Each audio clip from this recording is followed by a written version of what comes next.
اعوذ باللہ من الشیطان الرجیم بسم اللہ الرحمن الرحیم۔ اس سے پہلے کہ ہم آگے بڑھیں، جو آخری مضمون آیا تھا، جو آیات ہم پڑھ چکے ہیں، ان کے ضمن میں ایک وضاحت ضروری ہے۔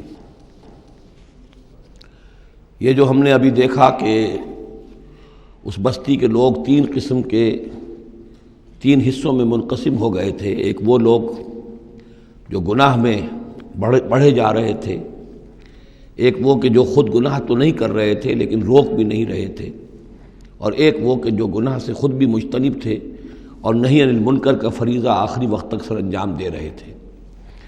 صراحت کے ساتھ یہاں جو فرمایا گیا کہ ہم نے بچایا کس کو، فَأَنْجَيْنَا الَّذِينَ يَنْهَوْنَ عَنِ السُّوءِ، بچایا ہم نے ان کو کہ جو روک رہے تھے بدی سے۔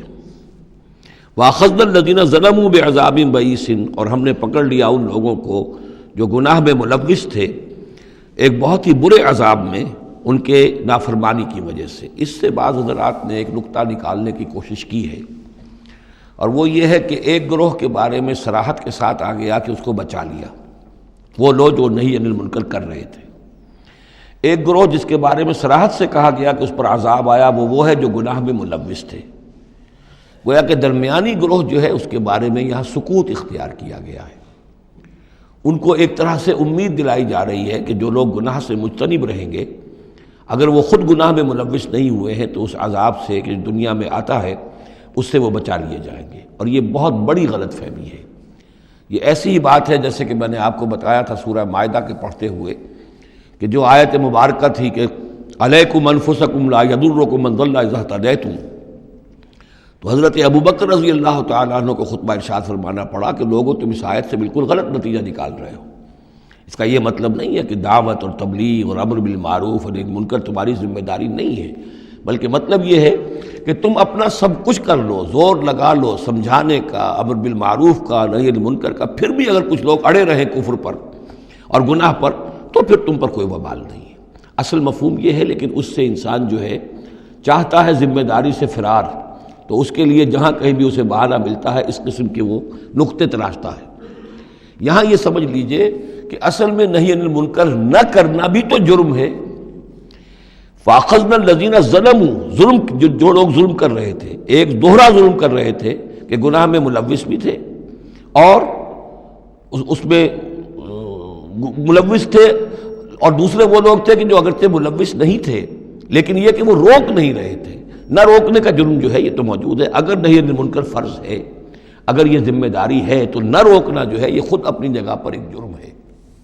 اس کے لیے میں آپ کو اصل میں ایک حدیث سنا دینا چاہتا ہوں، جو حدیث اس معاملے میں سمجھتا ہوں کہ آخری اور نص قطعی کی حیثیت رکھتی ہے۔ اور یہ حدیث جو ہے مولانا اشرف علی تھانوی رحمۃ اللہ علیہ نے خطبات جمعہ جو مرتب کیے ہیں ان میں اس حدیث کو شامل کیا ہے، اور یہ حدیث قدسی ہے۔ اوحى اللہ عز وجل الی جبرائیل علیہ الصلوۃ والسلام ان اقلب مدینہ کذا وکذا باہلھا، اللہ تعالیٰ نے وحی کی حضرت جبرائیل کو کہ فلاں فلاں شہروں کو پلٹ کر دو، الٹ دو، جیسے کہ عامورہ اور صدوم کے شہروں کے بارے میں حکم آیا۔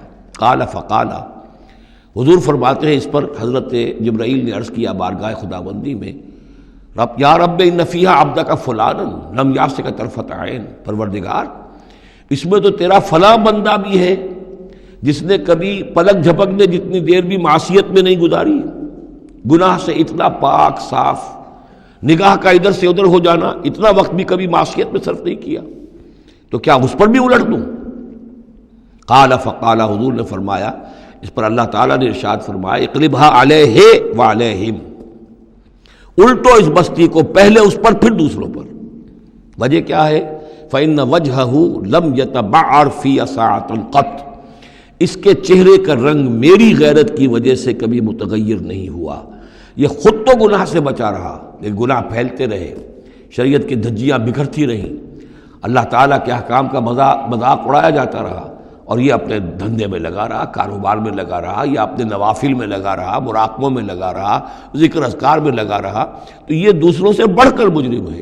اقلبھا علیہ، اقلبھا علیہ وعلیہم، الٹو اس بستی کو، پہلے اس پر پھر دوسروں پر۔ فإن وجهه لم يتبعر فيه ساعة قط۔ اور دوسرے یہ کہ قرآن مجید میں سورہ انفال اب بہت قریب آ گئی ہے، ہم پڑھیں گے جلد ہی، وہ آیت مبارکہ بھی نص قطعی ہے قرآن کے حوالے سے، یہ تو حدیث کے حوالے سے ہوئی۔ قرآن مجید میں فرمایا گیا واتقوا فتنۃ لا تصیبن الذین ظلموا منکم خاصہ۔ اس دنیا میں جب کوئی اجتماعی سزا آتی ہے، کسی قوم کے اندر بحیثیت مجموعی جب منکرات پھیل جائیں، تو جب سزا آتی ہے تو پھر وہ صرف جو گناہ گار ہیں انہی کو اپنی لپیٹ میں نہیں لیتی، بلکہ وہ لوگ جو بچے ہوئے تھے وہ بھی لپیٹ میں آ جاتے ہیں۔ ہاں امید جو دلائی گئی ہے یہاں سے وہ یہ ہے کہ جو امر بالمعروف و نہی عن المنکر کی آخری حد تک، آخری وقت تک کوشش کرتے رہے ہوں، اللہ تعالیٰ ان کو بچا لے گا۔ صدق اللہ العظیم۔